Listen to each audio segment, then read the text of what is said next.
Ayat pertama. Buka surah Ar-Rahman, surah ke-55 ayat pertama. Ayat pertama.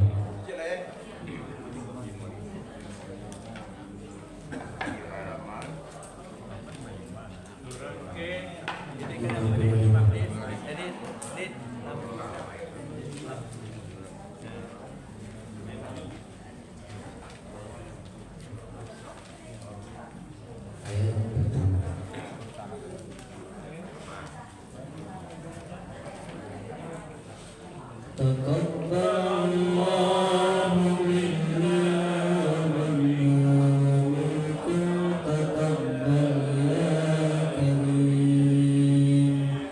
A'udzu billahi minasy syaithanir rajim.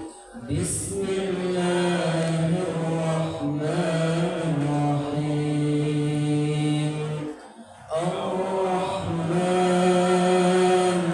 'allamal Qur'an, khalaqal insan, 'allamahul bayan, asy-syamsu wal qamaru bihusban, wan najmu wash-shajaru yasjudan, was-samaa'a rafa'aha wa wada'al mizan, alla tatghaw fil mizan, wa aqimul wazna bil qisti wa la tukhsirul mizan, wal arda wada'aha lil-anam, fiha fakihatun wan-nakhlu dhatul akmam, wal-habbu dhul 'asfi war-rayhan, fabi'ayyi ālā'i rabbikuma tukadziban. Khalaqal insana min salsalin kal-fakhkhar, wa khalaqal janna min marijin min nar. Fabi'ayyi ālā'i rabbikuma tukadziban. Rabbul masyriqaini wa rabbul maghribain, fabi'ayyi ālā'i rabbikuma tukadziban. Marajal bahrayni yaltaqiyan, bainahuma barzakhun la yabghiyan. Fabi'ayyi ālā'i rabbikuma tukadziban. Yakhruju minhumal lu'lu'u wal marjan, fabi'ayyi ālā'i rabbikuma tukadziban. Wa lahul jawaril munsha'atu fil bahri kal-a'lam, fabi'ayyi ālā'i rabbikuma tukadziban. Kullu man 'alayha fan. Sadaqallahul 'azim. Assalamualaikum warahmatullahi wabarakatuh. Waalaikumsalam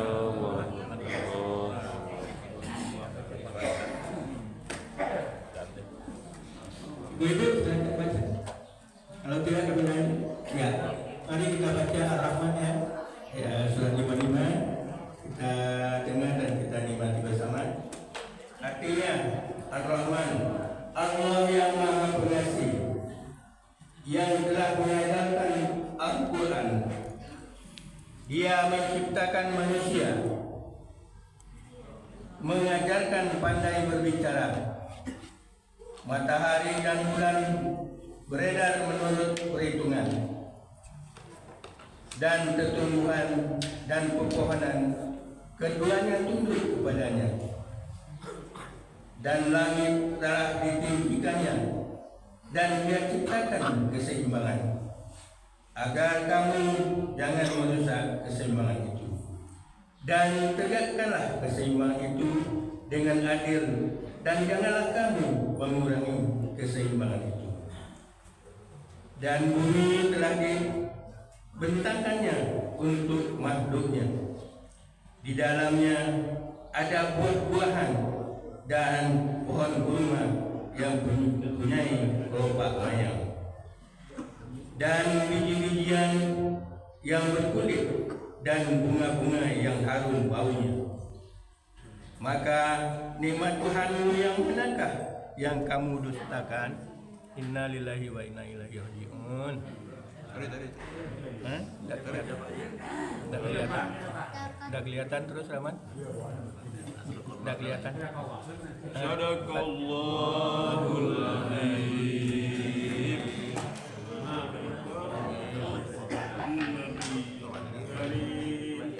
Wa nahnu ala dzalika minasyahidin wa syahidin.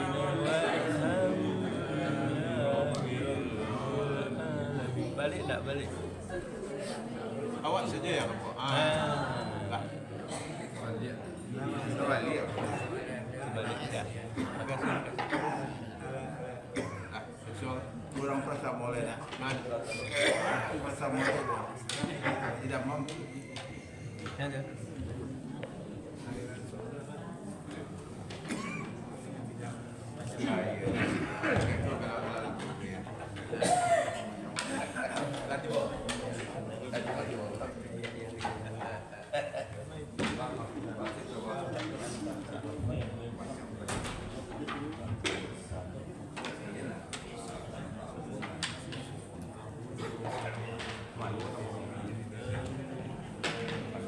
Bismillahirrahmanirrahim. Assalamualaikum warahmatullahi wabarakatuh. Waalaikumsalam warahmatullahi wabarakatuh.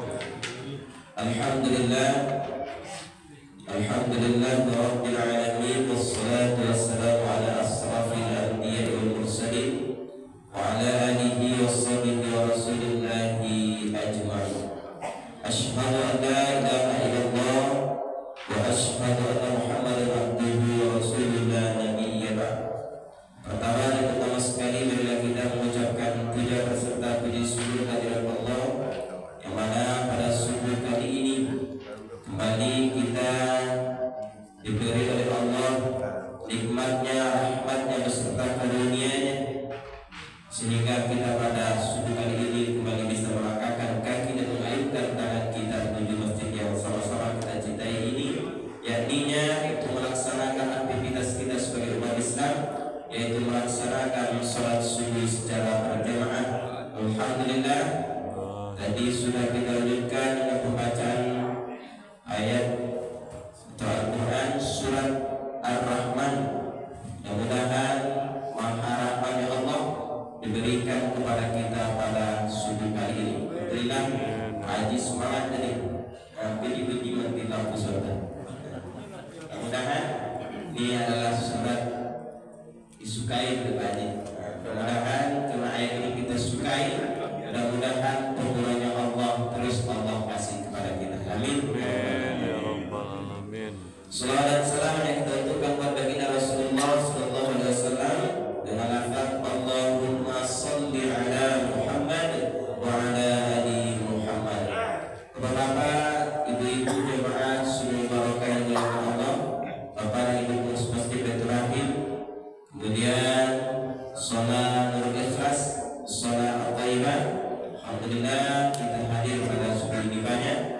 mudah-mudahan langkah kaki yang kita langkahkan pada subuh ini dikejar pahala yang sebesar-besarnya oleh Allah Subhanahu wa taala. Amin ya rabbal alamin.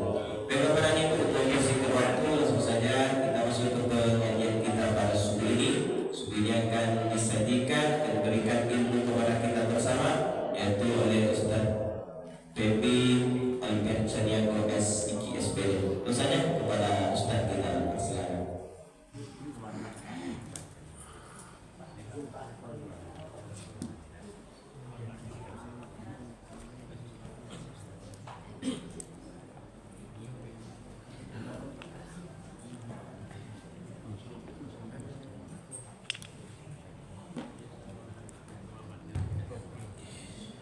Al-Fatihah.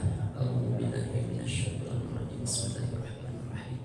Alhamdulillahirabbil alamin arrahmanir rahim maliki yaumiddin. Iyyaka na'budu wa iyyaka nasta'in. Ihdinas siratal mustaqim. Shiratal ladzina an'amta 'alaihim ghairil maghdubi 'alaihim waladdallin. Bismillahirrahmanirrahim. Assalamualaikum warahmatullahi wabarakatuh. Waalaikumsalam warahmatullahi wabarakatuh.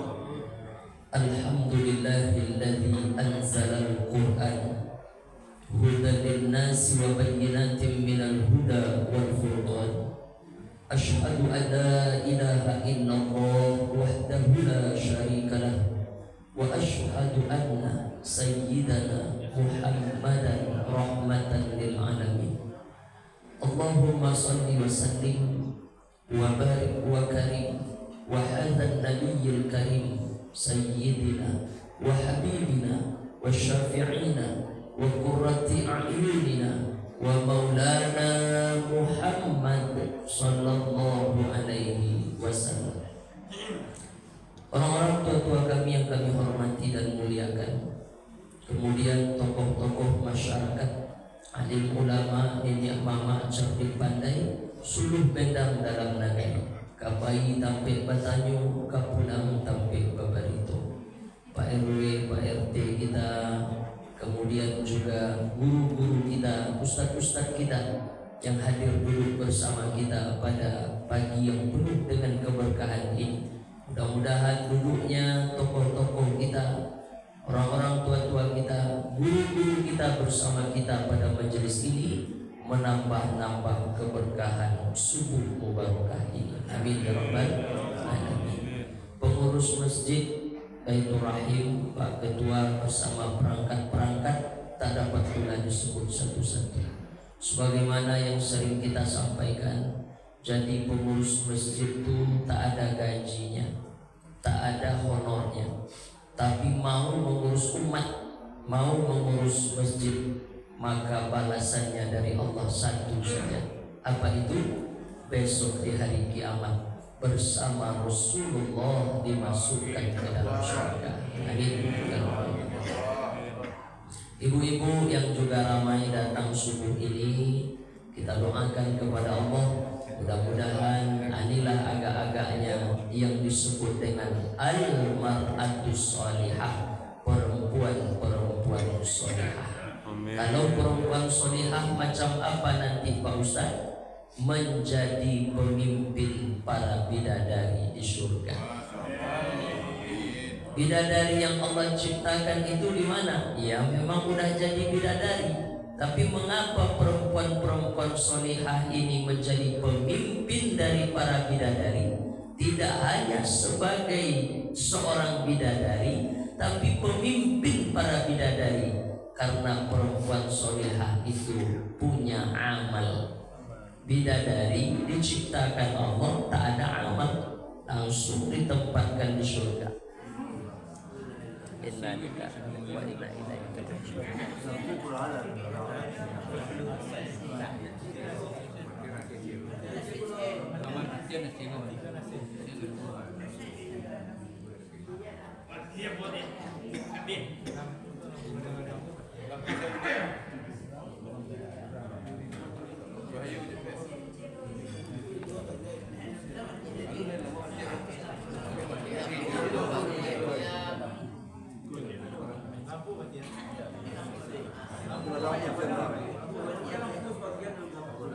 Lala, siapa berapa?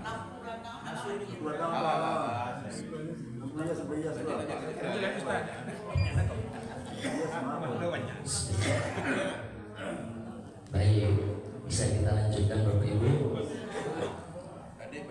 Bapak Ibu jamaah yang dimuliakan Allah Subhanahu wa taala.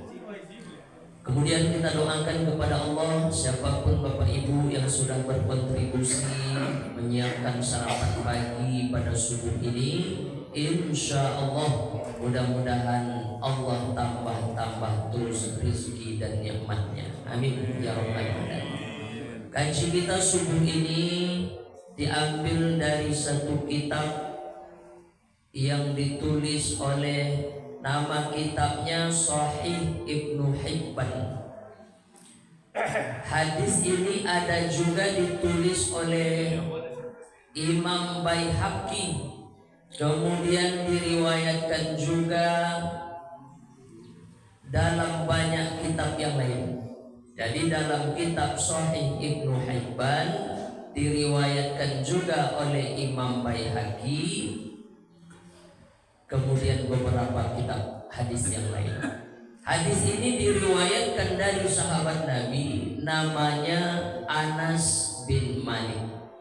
Nah, ini sering kita sebut namanya, Anas bin Malik. Kebetulan kalau ada bapak-bapak namanya Pak Anas, itu bagus. Siapa Anas bin Malik itu Pak Ustaz? Anas bin Malik inilah orang yang hidupnya paling bertuah. Kenapa disebut bertuah? Datang Nabi ke Madinah, disambut oleh orang ini bagi Nabi tanah, orang ini bagi Nabi unta, orang ini bagi Nabi dinar, bagi Nabi dirham. Saking senangnya orang Madinah dengan kehadiran Rasulullah. Tapi dia tak punya harta, tak punya tanah, tak punya unta, tak punya dinar, tak punya dirham. Seorang perempuan datang menghadap Nabi, ya Rasulullah, aku pun senang dengan kedatangan engkau ya Rasulullah, tapi aku tak ada dinar, aku tak ada duit, aku tak ada tanah, aku tak ada unta seperti yang mereka bagi dengan engkau. Satu-satunya harta yang aku punya inilah ya Rasulullah. Hari tunjuknya anaknya.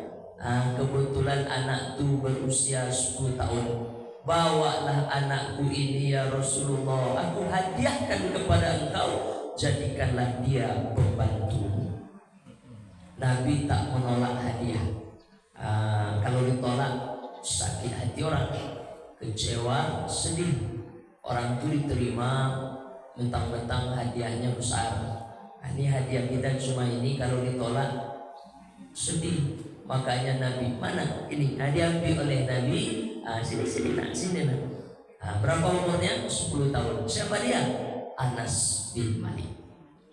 Ketika Nabi meninggal umur 63 tahun, usianya 20 tahun. Macam mana kita ini lah, bagikan Quran ya, bagikan reha, Masya Allah. Nanti dia ikut pula tuh nyidangin lontong gitu ya. Saya tengok anak Ustaz ya. Anas bin Malik dulu macam tu, pembantu pribadi Nabi kata orang. Kemana Nabi, Anas ada tu. Makanya kalau Bapak Ibu menengok Asy-Syama'il Muhammadiyah, kalau nak tahu kita ciri-ciri fisik Nabi itu macam mana, digambarkan tak boleh, tapi boleh kita bayang-bayangkan, kita imajinasikan. Itu dari mana? Kitabnya Asy-Syama'il Muhammadiyah. Banyak riwayat yang menyebut kusentuh tapak tangan Nabi lebih lembut dari sutra. Itu dari mana kita tahu? Dari Anas bin Malik. Kemudian apa lagi? Aku cium tangan Nabi, disentuh lebih lembut daripada sutra, dicium lebih wangi daripada kasturi. Dan ciri-ciri Nabi yang lain ya. Kapan-kapan bahaslah Asy-Syama'il Muhammadiyah. Bapak Ibu jamaah yang dimuliakan Allah, waktu kita pendek, jadi nama kitabnya Sahih Ibnu Hibban, Kemudian hadis ini diriwayatkan dari sahabat Nabi namanya Anas bin Malik. Apa kata Nabi dalam hadis ini? Idza istahalat ummati khamsan, apabila manusia sudah menghalalkan khamsan. Khamsan artinya 5. Makanya hari yang kelima namanya Khamis, Kamis kata gitu. Jadi Khamis artinya 5. Idza istahalat ummati khamsan, apabila manusia sudah menghalalkan khamsan, 5 perkara, fa'alaihimud dimar, tunggulah musibah. Banyak kita berdoa habis sholat, ya Allah, jauhkanlah kami dari musibah. Minta dijauhkan dari musibah, minta dijauhkan dari malapetaka, minta dijauhkan dari bala dan lain sebagainya. Minta apa? Minta selamat. Tapi kata Nabi, kalau ada orang sudah menghalalkan yang 5 ini, fa'alaihimud dimar, maka Allah turunkan kepada mereka musibah.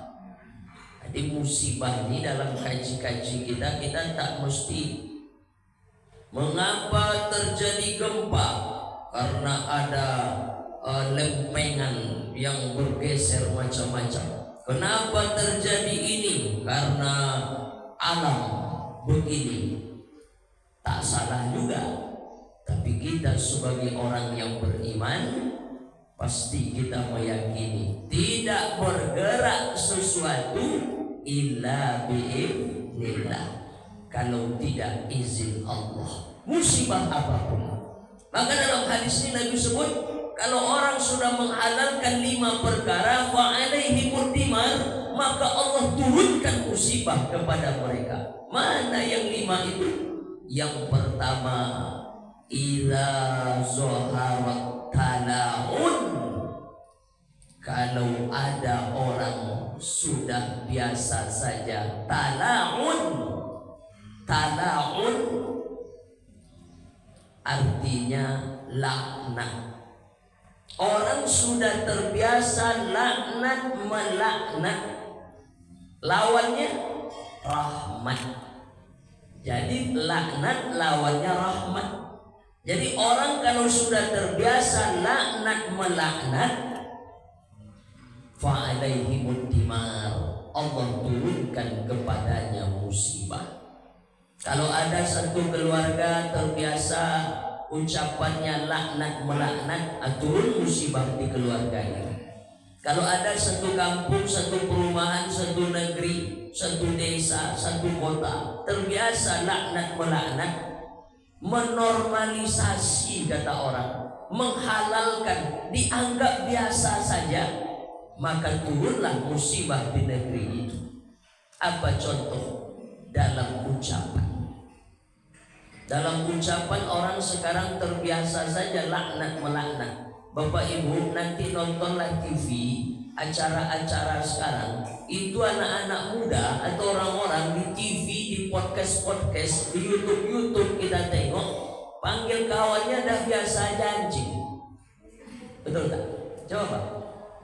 Anjing katanya. Dan dia tak merasa apa-apa. Atau agak dimanis-maniskan sedikit jadi anjir. Anjir. Padahal itu anjing juga artinya. Maaf, tak layak sebetulnya saya ucapkan ini di masjid, tapi memang begitu adanya. Tanyalah anak-anak muda kita. Sekarang di kampus-kampus, ya kampus-kampus, maaf ya, yang barangkali memang tidak terlalu memperhatikan pada tata krama bahasa mahasiswa, yang penting belajar, yang penting kuliah, yang penting nilai, yang penting ujian, yang penting skripsi. Tapi bagaimana mereka ada di dalamnya tak mau tahu. Tengok, karena saya datang juga ke beberapa tempat, ke kampus-kampus, yang paling ditengok jadi contoh hari ini kan TV, kan YouTube, podcast. Nah, dah biasa saja. Dulu kalau ngomongin orang kita anjing marah. Kenapa? Itu laknat. Sekarang biasa saja. Dulu pernah saya tinggal di satu daerah, Itu kalau anak-anak mudanya ngomong, itu ujung bicaranya tuh bodoh. Bukan begitu bodoh. Bodoh itu kan laknat. Dulu orang lain melaknat orang lain, orang jauh melaknat orang jauh. Sekarang dalam keluarga saling laknat melaknat, dan mereka membiasakan itu dan dianggapnya biasa serta dipandang halal. Makanya kata Nabi dalam hadis ini, idza zaharat talaun, turunnya musibah itu kapan? Yang pertama, orang biasa saja laknat melaknat. Orang lain melaknat orang lain dulu. Sekarang istri melaknat suami, suami balik melaknat istri. Apa contoh? Saya pernah ketemu suatu keluarga, datang bertamu ke rumahnya, kemudian duduklah minum kopi. Apa kata istrinya dari dalam ke suaminya? Oi kantoi, mohon maaf ya. Suaminya, ya. Astagfirullah. Saya tanya, Pak, kenapa Bapak mau jadi ngomongin kantu? Kantu itu kentut. Bayangkan. Kami tidak biasa aja Pak Ustaz. Kami fair-fair aja. Astagfirullah. Inilah dia contohnya ya. Orang tidak biasa saja. Maka kalau ini dibiarkan, ini dinormalisasi, ini orang halalkan, yang pertama syarat untuk musibah Allah turunkan. Bapak Ibu yang dimuliakan Allah Subhanahu wa taala, maka dalam Islam kita disuruh saling panggil memanggil dengan sebutan yang baik, tidak laknat melaknat. Kalau kita lebih tingkatkan lebih jauh, orang muda saja sekarang kafir mengkafirkan. Jelas ya? Berbeda sedikit paham dia dengan paham kawan, langsung oh itu kafir, itu ahlun nar, neraka jahanam tempatnya. Berawal biasanya dulu dari bid'ah. Bid'ah itu, kemudian sesat itu, kemudian neraka itu. Ini orang dah biasa saja.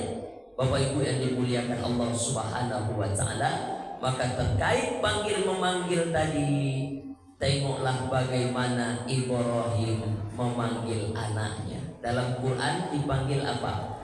Ya bunayya. Dia bisa saja ngomong ya ibni, hai anakku. Tidak, tapi dipanggil ya bunayya, wahai ananda. Dijawab ya abadi, wahai ayahanda. Itulah yang agak-agaknya kita contoh. Bapak Ibu jangan mudah ya melaknat-laknat anak. Hati-hati. Wahai ibu-ibu sekarang kenapa ya anak saya ini sekarang Pak Ustaz? Memang anak ibu kenapa? Tengoklah perangainya Pak Ustaz. Dulu waktu kecil ibu sering ngomong apa? Itulah Pak Ustaz. Waktu anak saya salah, enak saja saya ngomong anak saya takut. Patutlah jadi hantu dia sekarang. Karena dari kecil dan biasa ngomongin atau dibicarakan atau disebutkan kepada dia sesuatu yang tidak baik. Karena itu doa ibu kalau dia ngomong baik, yang baik-baik didoakan yang qabul, ataupun yang buruk-buruk disebutnya qabul. Apa contohnya? Dia sedang ada di dapur, kemudian dipanggil anaknya. Anaknya ini soleh, anaknya ini ahli ibadah, ahli zikir. Kemudian dipanggil, ya Juraij. Nama anaknya Juraij. Ya Juraij. Juraij itu dengar, tapi Juraij sedang zikir. Apa kata Juraij? Zikir ini dulu atau panggilan mak? Zikir aja lagi. Panggil maknya sekali lagi, ya Juraij. Juraij dengar. Kata Juraij dalam hati, zikir atau panggilan emak? Panggilan mak nanti aja lah, lanjut aja lah zikir nih dulu. Panggil maknya ketiga kalinya, ya Juraij. Kata Juraij dalam hati, Panggilan emak dulu atau zikir ni dulu? Panggilan emak nanti aja lah, zikir ni aja lah, lanjutkan dulu. Ibu panggil anak, minta tolong sesuatu, entah apalah nak ibu ambil. Anak ibu dengar dia sedang main-main atau sedang apalah di ruang tamu, dia dengar, tapi disepelekannya panggilan ibu, tak disahutnya sama sekali. Ibu kesal tak? Kesal. Apa kata mak Juret dari dapur? Ya Allah, 9 bulan 10 hari Juret menumpang di perutku ya Allah, bersimbah darah dulu aku melahirkannya ya Allah. Sekarang aku panggil dia diam saja. Terlompat dari mulut mak Juret itu laknat. Apa kata maknya? Ya Allah, jangan engkau matikan Juret itu nanti ya Allah, sebelum mata kepalanya menengok perempuan tunasusila. Itu dah dimanis-maniskan bahasanya. Perempuan tunasusila itu perempuan apa? Ya perempuan tak elok lah ya, perempuan tak baik. Bagaimana mungkin seorang ahli ibadah, bahkan dalam riwayat dikisahkan ini terjadi di zaman Bani Israel, tak di zaman Nabi Muhammad, tapi diceritakan balik oleh Nabi sebagai iktibar, sebagai pelajaran bagi kita. Apa yang terjadi? Secara logika tak masuk akal. Kenapa? Ahli ibadah punya mihrab khusus, punya tempat khusus di rumahnya itu, di situlah Juret saban hari. Lalu maknya terlompat mulut. Apa kata maknya? Jangan kau matikan Juret itu ya Allah sebelum menengok dengan mata kepalanya sendiri perempuan tunasusila. Singkat cerita, tak lama setelah maknya berdoa itu, hebohlah kampung. Kenapa kampung itu heboh? Ada seorang perempuan muda hamil. Ditanya sama Pak RW, Pak RT, ketua masjid, tokoh masyarakat, ketua pemuda, hei perempuan, ya, engkau kan belum kawin, engkau kan belum nikah, kenapa engkau udah hamil? Siapa yang buat ini? Tergerak pula dari mulut perempuan itu. Apa katanya? Inilah hasil perzinaan saya dengan Juraij. Bapak Ibu yang dimuliakan Allah, mengamuklah orang kampung. Oh, ini rupanya yang sesungguhnya Juraij. Ini rupanya pura-pura ibadah, pura-pura soleh. Rupanya ini kerjaan dia. Ramai-ramai orang datang ke tempat Juraij. Macam kemarin lah, ramai-ramai datang ke rumah Ahmad Saroni gitu ya. Nah, contoh ya, ramai datang dijarah rumah Juraij. Rupanya jarah-menjarah ini dah ada dari dulu. Datang orang ke rumah Juraij, ditarik Juraij keluar, dihancurkan tempat ibadahnya. Satu orang sudah siap memotong kepalanya. Juraij, rupanya engkau ini seorang pezina, engkau ini orang yang tidak baik, engkau ini orang tidak elok. Rupanya kau hanya sembunyi di balik kesolehanmu, di balik ahli ibadahmu. Sekarang kau akan kami bunuh. Mau dipancung lagi Juraij. Apa kata Juraij? Sebentar, aku nampaknya tak bisa lagi membela diri. Kalian dah terlanjur marah, dah menuduh aku yang macam ini. Kalian tuduhkan kepada aku berzina dengan seorang perempuan. Beri aku kesempatan, kata Juraij. Beri kesempatan sekali aja. Tolong antar aku menemui perempuan itu. Habis itu kalau kalian nak bunuh. Akhirnya dibawa oleh orang. Baiklah Juraij, ini kesempatan kau yang terakhir. Habis engkau kami bunuh ya. Dibawa oleh Juraij menemui perempuan tadi. Qadarullah, rupanya perempuan itu sudah melahirkan. Pas perempuan itu melahirkan. Sampai Juraij di tempat itu dengan orang ramai. Tengoknya Juraij anak yang baru lahir itu. Dalam riwayat itu dikisahkan, diambil telunjuknya oleh Juraij, kemudian ditusukkannya ke perut anak tadi. Tusukkannya maksudnya sentuhnya.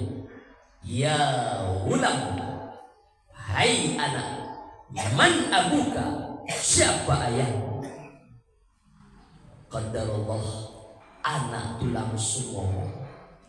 Bayi baru lahir langsung ngomong. Makanya dalam sejarah sampai hari ini bayi baru lahir langsung ngomong itu 2 riwayatnya. Yang pertama Nabi Isa alaihissalam. Yang kedua, inilah anak yang baru lahir yang ada pada kisah Juraij. Kalau ada istiwa anak ibu macam ni pula, anak ibu lah nomor 3. Karena baru ada 2. Nah, Nabi Isa satu, anak yang ada pada kisah Juraij satu. Ya gulam, man abuka? Hai anak, siapa ayahmu? Langsung anak itu ngomong, ayahku pengembala kambing. Apa kata orang? Ya Allah, ampun kami Tuan Juraij. Rupanya bukan pekerjaan Juraij. Rupanya perempuan ini berzina dengan seseorang yang lain. Dalam kasus ini, mohon maaf ya, bukan mengecilkan pengembala kambing, karena aku dari kampung, aku dulu pernah gembala kambing. Waktu SD dulu mengembala kambing sampai 15 ekor. Mak ayah punya kambing dulu. Nabi-nabi dulu rata-rata, Nabi Muhammad pengembala kambing, Nabi Musa pengembala kambing, banyak nabi-nabi pengembala kambing. Tapi kisah ini menunjukkan ini bukan kerjaan Juraij. Rupanya dia berzina dengan seorang pengembala kambing. Apa kata orang? Ampun kami Tuan Juraij. Rumah yang telah kami robohkan tadi, yang sudah kami jarah tadi, akan kami perbaiki balik, kemudian kami bangunkan dari bata emas. Kata Juraij, tak apa ya, tak usah. Dari sinilah aku belajar, kata Juraij, betapa asinnya lidah emak kalau menyumpah, kata orang. Kalau berdoa, apapun yang terlompat dari mulut ibu itu akan menjadi kenyataan. Nah, makanya jangan suka laknat, jangan suka marah betul ibu sama anak misalnya, marah betul. Biasa marah itu kita tahan itu. Maka ibunya sampai ngomong, anak setan, jangan, ganti aja. Calon gubernur itu. Marah tapi terlompat dari mulut yang baik-baik. Nah, begitulah ya. Nah, Bapak Ibu yang dimuliakan Allah Subhanahu wa taala, jadi ini yang pertama. Bapak Ibu, jangan biarkan. Jadi kalau ada terdengar sama kita di sekitaran kita ini orang enak aja ngomong, saling laknat, melaknat, saling sumpah menyumpah. Jangan. Kenapa? Idza zaharat talawun, itu akan mengundang musibah. Bapak Ibu yang dimuliakan Allah Subhanahu wa taala, ini yang pertama. Kemudian yang kedua, ini waktu kita sesuaikan saja karena poinnya 5. Kalau tak memungkinkan khatam pagi ini, kita sambung Sabtu ketiga. Setuju ya? Nah, baik. Kemudian yang kedua, kata Nabi dalam hadis ini, syaribul khumur, orang menghalalkan khumur, khamar. Orang menghalalkan alkohol. Nah, itu dia. Orang menghalalkan kampung. Orang menghalalkan tua. Orang menghalalkan vodka. Apalagi itu yang minuman-minuman yang alkoholnya luar biasa. Yang kalau diminum, khimar. Khimar, apa khimar? Kain yang melilit kepala ibu-ibu itu namanya khimar. Jilbab kita khimar. Lalu kalau yang melilit otak, khamar. Ya. Yang melilit kepala khimar, yang melilit otak khamar. Jadi yang dimaksud ini apa? Kalau itu diminum, kalau itu dimakan, hilang akal sehatnya, terlilit otaknya. Dulu memang kalau bicara khamar nih, anggur yang diendapkan beberapa hari, fermentasi kata orang, kemudian diminum, itu dulu. Sekarang sudah canggih. Apa saja yang kalau diminum, yang kalau dimakan, hilang otaknya, hilang akal sehatnya, itu pun masuk khamar. Jadi jangan disempitkan makna khamar. Berarti sekarang apa maksudnya? Narkoba. Apapun jenisnya. Jadi kalau udah biasa saja, kalau narkoba jelas Ustaz, wah ini polisi yang akan menangkap, ya. Tapi di beberapa daerah, saya tinggal di satu tempat dulu tuh susun orang di tepi jalan tuh mirip extra jos kasih susu. Dimasukkannya ke botol aqua macam extra jos, buat extra jos kasih susu Pak, mirip. Tapi jangan salah-salah beli nanti pikir pula extra jos susu, padahal itu tua. Itu di daerah Batam itu banyak dulu ya. Nah Bapak Ibu yang dimuliakan Allah Subhanahu wa Ta'ala. Nah jadi kalau ada di kampung kita, di sekitaran kita ini ketahuan ada orang yang legal aja, dia biasa saja bagi dia tempat minum-minuman keras tidak dicegah, fa'alaihimud dimar, turunlah musibah. Tahu ya? Dua. Yang ketiga kata Nabi dalam hadis ini, idza istahalat ummati khamsan, apabila umatku sudah menghalalkan 5 perkara fa'alaihimud dimar, maka turunlah musibah di negeri itu. Yang ketiga, laki-laki biasa saja memakai sutra. Nah, sutra kain yang lembut itu, ini tahulah ya. Makanya saya tengok mana lah bapak-bapak Baitur Rahim yang pakai sutra, tak ada. Alhamdulillah. Jadi sekaya-kayanya kita, seperlente-perlentenya kita, janganlah pakai sutra. Walaupun fikirnya kalau ada juga bapak-bapak tuh motor nak pakai sutra, boleh kata ulama, tak boleh melebihi dari 2 jari. Diambillah kain sutra atau jahitkan ke baju bapak itu 2 jari. Bapak mau pakai sutra juga, ini pun jahitkan. Tapi lebih dari 2 jari ini haram. Mirip-mirip juga keharamannya laki-laki pakai emas. Bapak-bapak yang pakai emas, simpan emas boleh, tapi dipakai sebagai perhiasan jangan. Ibu-ibu kenapa boleh Pak Ustaz? Beda. Ibu-ibu pakai emas karena emas itu ternyata ada kadarnya. Kalau masuk dia ke darah kita tempat pengeluarannya tak ada, jadi penyakit. Kalau ibu-ibu ada sekali sebulan menstruasi, pakai sutra Pak Ustaz. Ternyata setelah diteliti orang, kenapa Nabi dulu memang ada orang mengatakan kenapa laki-laki tak boleh pakai sutra? Karena sutra itu pakaian ahli surga, nanti kalau udah dipakai sekarang besok tak pakai lagi. Ternyata hari ini diriset oleh orang, kenapa tak boleh laki-laki pakai sutra? Karena sutra memicu hormon feminin. Jadi sutra itu karena lembutnya, maaf Bapak Ibu, tengoklah host di TV, itu kan pakaiannya hebat-hebat tuh, sutra-sutra. Coba Bapak Ibu tengok, awalnya gagah, lama-lama jadi bencong, melambai. Kenapa? Itu salah satu penyebabnya karena suka pakai sutra. Jadi sutra itu memicu hormon feminin. Hormon kan 2, hormon maskulin, aku laki-laki, hormon feminin, ibu-ibu. Jadi sutra memicu hormon feminin. Bapak-bapak kalau pakai sutra yang tadinya keras, misalnya dia nampak satu perbuatan tidak elok, apa kata dia?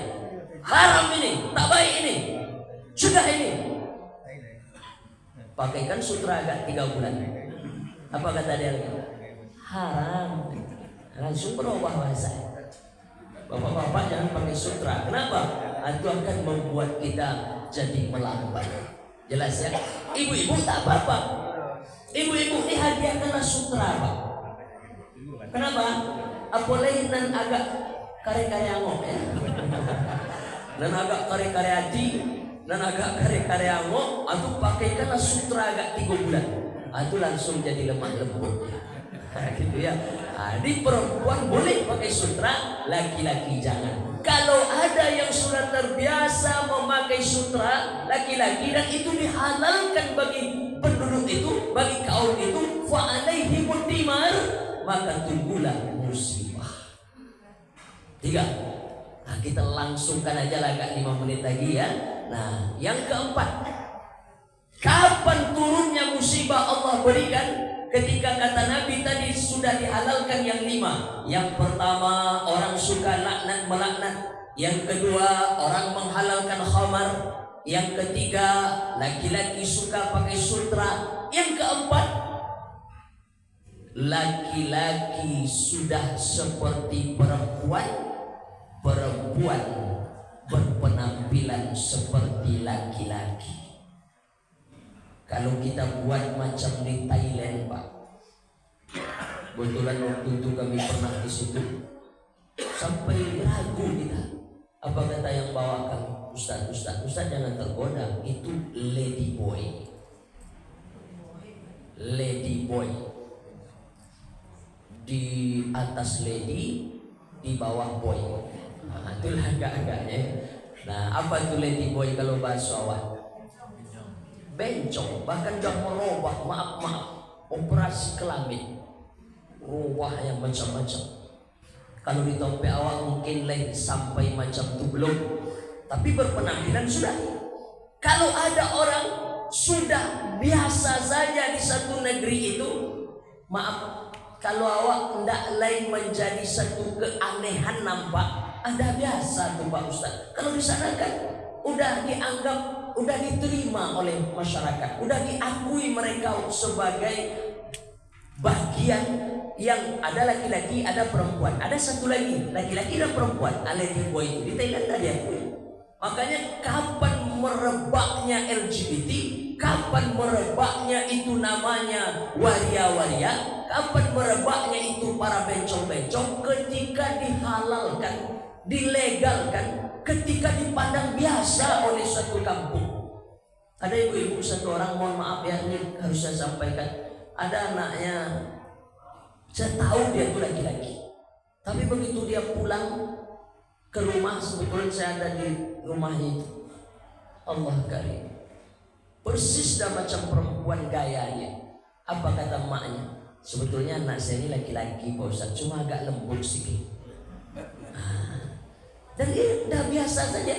Alhamdulillah. Makanya ini tak boleh. Ini banyak caranya untuk mencegah itu Bapak Ibu.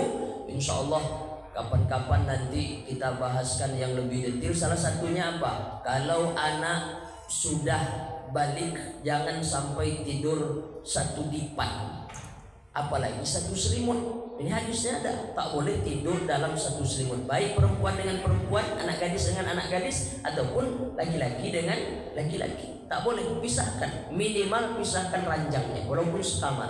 Kalau bisa kamarnya pisahkan. Tak boleh mandi bareng. Ya, anak dah kelas 5 SD itu jangan mandi bareng lagi dia dengan anak kita yang kelas 4 atau kelas 6. Mandi sendiri-sendiri. Ini memicu ya. Hati-hati. Nah Bapak Ibu yang dimuliakan Allah Subhanahu wa Ta'ala, nampak sedikit dia mulai agak melambai-melambai, cepat cegah. Kalau dibiarkan bahaya.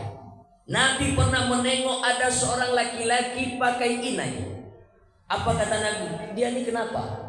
Dia mulai melambai ya Rasulullah, kata sahabat. Asingkan dia ke naki, kata Nabi. Baki, tempat kuburan massal macam tubuh hitam. Kalau di Madinah namanya baki, kalau di Makkah namanya ma'la. Nah kata Nabi, asingkan dia ke naki. Naki itu khusus tempat pengasingan para bencong. Bapak Ibu, ini tak bisa kita biarkan, karena ini penyakit. Kalau dah kena satu, dia akan nular kepada yang lain. Kata Nabi, asingkan dia ke naki sampai dia sembuh. Nah, Bapak Ibu yang dimuliakan Allah Subhanahu wa Ta'ala, kalau satu penduduk negeri sudah menghalalkan dan biasa saja menormalisasi seorang laki-laki berpenampilan perempuan dan perempuan bergaya laki-laki, fa'alaihimud dimar, tunggulah musibah. 4. Dan yang terakhir kata Nabi dalam hadis ini, kapan musibah itu Allah turunkan? Ketika orang menghalalkan musik. Tak boleh berhenti sampai di situ. Marah Pak Heri Sulkan sama kita. Nah, karena beliau seniman. Musik yang mana Pak Ustaz? Tengok kitabnya yang ditulis oleh Syekh Yusuf Qaradawi, ulama besar Mesir, namanya Fikih Kontemporer. Dalam satu bab namanya fikih musik. Musik yang mana yang dihalalkan dalam Islam, musik yang mana yang diharamkan dalam Islam. Yang diharamkan saja. Kalau kita tahu yang diharamkan, insyaallah yang halalnya kita tahu. Yang mana yang diharamkan dalam Islam? 2 jenis musik. Yang pertama, musik-musik yang memang membawa orang, atau syair-syairnya, nada-nadanya, irama-iramanya, isinya maksiat. Apa contoh? Ya tengoklah tuh lagu-lagu, tapi lagu-lagu Pak Eri saya tengok tuh di YouTube nyanyi-nyanyi beliau, masya Allah. Tak ada yang haram ya. Nah yang haram tuh yang mana? Tuh lagu-lagu saya tak sebutkan orangnya atau siapa, tapi saya dengarkan lagunya, lama-lama bisa error otak kita. Ku tak mau cintaku, tahu lah ya, itu tak layak kita dengar. Ada lagi lagu Belah Duren, ada lagi lagu Dosa Terindah. Itu dengarlah itu. Isinya apa itu maksudnya? Dia berbuat zina, tapi kata dia inilah dosa terindah. Apalagi lagu macam-macam. Ada lagi banyak lah ya. Ada dulu lagu Minang saya dengar Pak. Sekarang masih ada atau enggak? Sayang ceda wah, sayang ceda wah. Itu apa ya? Lagu-lagu ini kalau kita dengar ini bisa ngerotak gitu. Makanya ini lagu yang jelas lah ya. Jadi kategorinya yang mana nih yang haram tuh Pak Ustaz? Ini dia. Lagu-lagu yang syair-syairnya itu membuat orang error, membuat orang nak bawa berzina. Nah, satu. Yang kedua, lagu yang mana? Lagu-lagu yang mengajak orang putus asa dalam hidup. Kata Syekh Yusuf Qaradawi. Lagu-lagu yang bawaannya mau mengakhiri hidup. Orang udah mikir-mikir bunuh diri, mendengar lagu ini langsung dieksekusi. Susah hidup, payah macam-macam. Makanya lagu yang kalau bisa janganlah lagu ini didengarkan lagi ya. Lagu almarhum ya, dan meninggal beliau, Hamdan Atitti. Saya pernah dengar judulnya apa? Termiskin di Dunia. Jangankan gedung gubuk pun aku tak punya, jangankan permata uang pun aku tiada. Seminggu dengarkan lagu itu langsung bunuh diri, hilang semangatnya, letoy bawaannya. Nah, dalam Islam ini tak boleh. Tapi kalau lagu-lagu yang membawa semangat, lagu-lagu yang mengingatkan hidupnya akan mati, boleh. Jadi jangan digeneralisasi, jangan semuanya dipukul rata. Apa? Banyak orang bilang, Pak Ustaz, saya berkali-kali mendengarkan Ustaz ceramah, mendengarkan Habib tausiah, mendengarkan majelis-majelis zikir, tak tobat saya Pak Ustaz. Tapi mendengar Roma Irama nyanyi, bukanlah gunung tempat kau meminta, langsung meleleh air mata saya Pak Ustaz. Tobat saya katanya. Berarti dengan lagu dia bisa sadar. Atau lagu apa lagi? Bila Israel datang memanggil, jasad terbujur di pembaringan, seluruh tubuh akan menggigil, sekujur badan kan kedinginan. Tiada lagi gunanya harta, kawan karib sanak saudara, kalaulah ada amal di dunia, itulah akan membela kita. Kapan-kapan saya olah vokal dulu sama Pak Eri Sungkar ya. Nah, karena suara saya tak sebagus beliau. Nah, lagu itu bagus. Bila Israel datang memanggil, jasad terbujur di pembaringan, orang ingat mati. Cuma pesan saya satu aja terakhir, jangan lagu ini Bapak Ibu sumbang waktu acara pesta perkawinan orang. Pula nanti mentang-mentang ada organ tunggalnya, siapa yang mau nyumbang lagu? Kata hostnya kan, kata ininya, saya, kata ibu. Maju ibu tuh ke atas pentas. Anak Daro Marapulai sedang bahagia-bahagianya.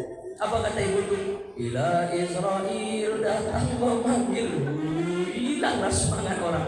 Nah, disesuaikan tempatnya ya. Nah, Bapak Ibu yang dimuliakan Allah Subhanahu wa taala. Jadi jelas ya, lagu-lagu yang membawa orang untuk hilang semangat, putus asa. Satu, lagu-lagu yang isinya syair-syairnya maksiat, membuat orang ingin berbuat dosa. Dua ini saja. Adapun lagu-lagu selain itu, dalam pandangan Syekh Yusuf Qaradawi pada kitab fikih kontemporer bab fikih musik itu halal saja. Bapak Ibu yang dimuliakan Allah Subhanahu wa taala, barangkali inilah tausiah kita pada subuh ini yang dapat disampaikan. 1 menit saya persilakan, kalau ada Bapak Ibu mau bertanya saya persilakan. Silakan Ayahanda. Sikat aja Ustaz. Baik. Ada kawan namanya Bagong. Kita panggil dia Bagong itu melaknat kita tuh. Apa tidak? Baik. Terima kasih. Ada teman kita namanya Bagong. Sama halnya, maaf nih, ada teman kita dia ya rambutnya mungkin mulai rontok ya. Kemudian kita panggil, botak. Tak ada. Ada 2 pendapat. Pertama, dengan panggilan itu dia merasa berkecil hati tak? Dia tak melawan bosan. Mana dia berani sama kita, badan kita besar. Padahal hati dia sakit. Nah, intinya adalah kita berusaha memanggil dengan panggilan. Ibu-ibu nih Pak, tahu nggak? Saya baru tahu Besti, teman surga, katanya kan? Nah, di grup WhatsApp ibu-ibu majelis taklim tuh, teman surga, Besti, nah, itu kan bagus tuh. Jadi jangan panggil mentang-mentang kawan tuh kulitnya hitam di Hajar Aswad kan. Jangan gitu ya.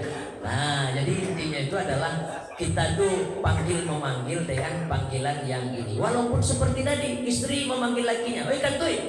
Bagi lakinya udah biasa saja, tapi itu kan kalimat-kalimat yang apa ya? Yang sebetulnya kurang elok maknanya. Bagong itu kan babi itu. Bagong itu babi. Alhamdulillah. Jangan. Sama dengan tadi anjing jadi anjir. Nah, mirip juga. Jadi ini yang dimaksud Nabi, jangan kita generalisir ya, jangan kita samakan. Ini kan biasa aja tuh Pak Ustadz kayak itu. Dia sana panggil itu, sini panggil ini, orang biasa aja. Nah, ini yang dimaksud Nabi itu orang sudah menghalalkan saja. Jadi kalau bisa dalam Islam kita berusaha untuk saling panggil memanggil dengan panggilan yang indah. Begitu Ayahanda ya. Oke. Baik. Oke, terakhir Ibu silakan terakhir. Baik Pak Ustaz, tapi menyimpang dari ngajian. Boleh, siap. Jadi Pak Ustaz pernah baca, barang siapa yang meninggalkan sholat semasa mudanya, maka sholatlah Anda di bulan suci Ramadan Jumat terakhir di bulan suci Ramadan 4 rakaat, tidak pakai satu salam, cuma tidak pakai tasawuf awal, cuma tasawuf akhir dengan membaca yang rakaat yang pertama Al-Fatihah dengan ayat pendeknya Al-Kautsar 15 kali. Terus rakaat yang kedua Al-Fatihah baca Al-Qadar 15 kali. Nanti mohon itu penjelasan Pak Ustaz. Baik. Saya tidak yakin. Pak Ustaz, dua. Terus yang kedua, sering juga Pak Ustaz kita sebagai makmum kan sering terlambat.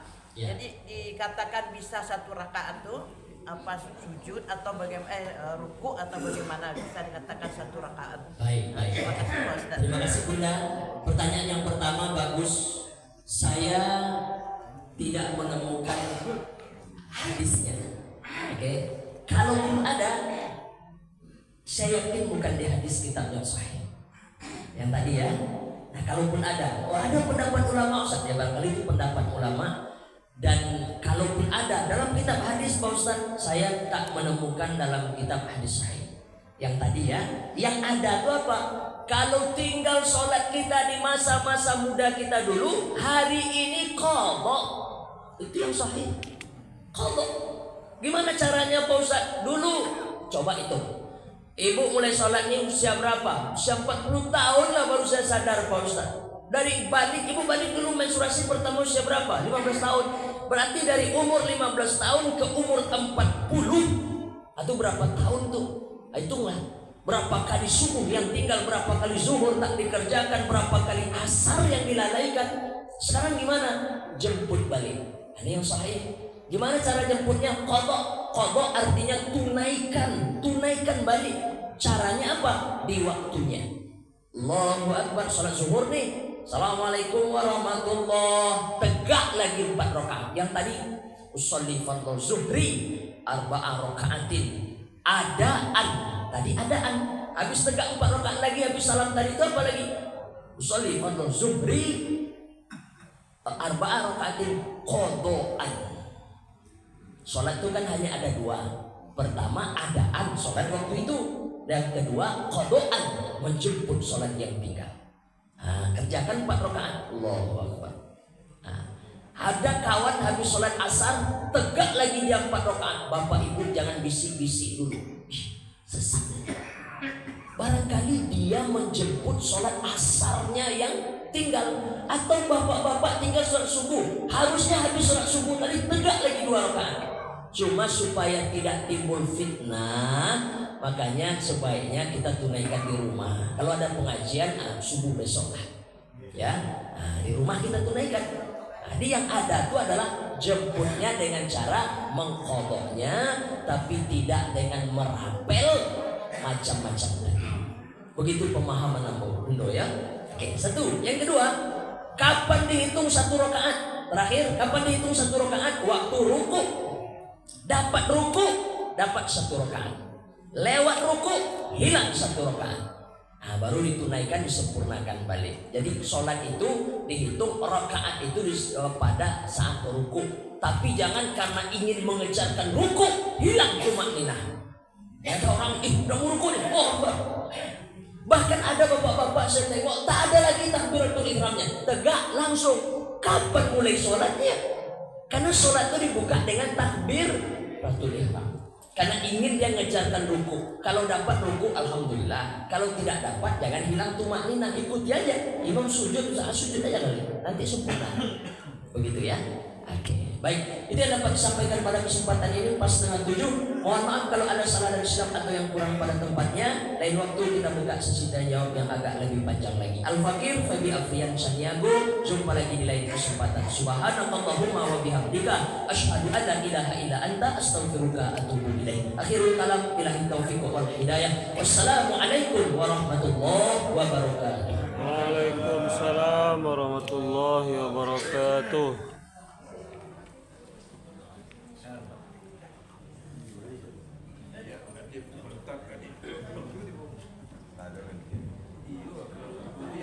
Baik Bapak Ibu, terima kasih kita ucapkan kepada Ustaz kita sudah menyampaikan 5 perkara tadi.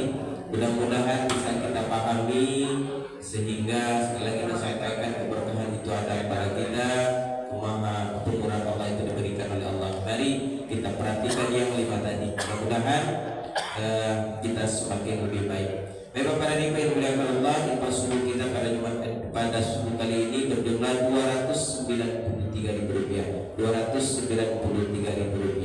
Kemudian Bapak dan Ibu, kami juga sampaikan bahwasannya nanti malam dan malam besok di masjid kita, Masjid Baitur Rahim, setelah ba'da maghrib kita akan melaksanakan tahsin yang 2 minggu libur.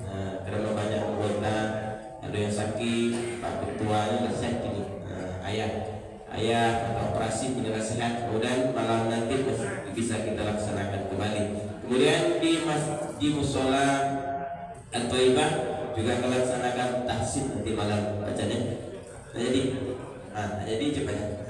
Bapak dan Ibu, mari kita ikuti dan insyaallah sebelum merapat pengurus masjid nanti insyaallah di awal bulan ini akan kita adakan hari apa dan tanggal berapa belum tadi semua Pak Ketua. Insyaallah tapi awal minggu ini bulan apa kabar dari seksi pendidikan dan dakwah kemarin sudah rapat bidang imarah itu insyaallah kalau memang pengurus dan jemaah sepakat kita di Masjid Baitur Rahim akan mengadakan taksim sesuai dengan level masing-masing. Jadi jemaah itu nanti akan dites satu-satu, akan diletakkan sesuai kelompoknya. Bagaimana sistemnya nanti akan kita rapatkan di pengumuman rapat pengurus Masjidil Haq nanti. Bapak dan Ibu, sekedar berita, mudah-mudahan sesuai dengan program kita Masjid Baitur Rahim, salah satunya yaitu menghilangkan hutahul Al-Quran. Nah, ini salah satu gebrakan dari Masjid Baitur Rahim sehingga jemaah itu betul-betul bisa baca Quran semuanya. Bapak dan Ibu, kiranya itu bisa kita sampaikan. Lebih kurang kita mohon maaf. Wabillahi taufiq wal hidayah.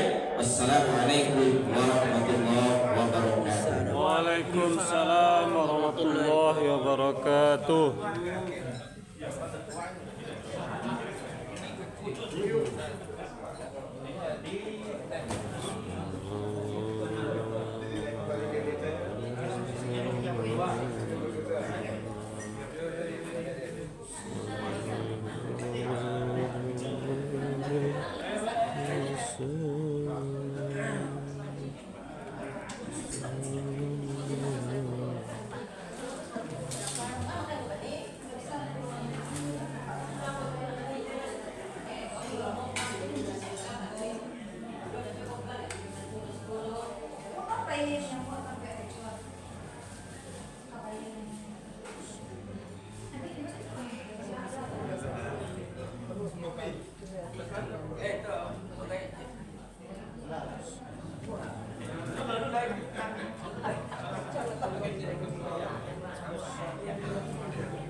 Alhamdulillahirrabbilalamin. Assalamualaikum warahmatullahi wabarakatuh.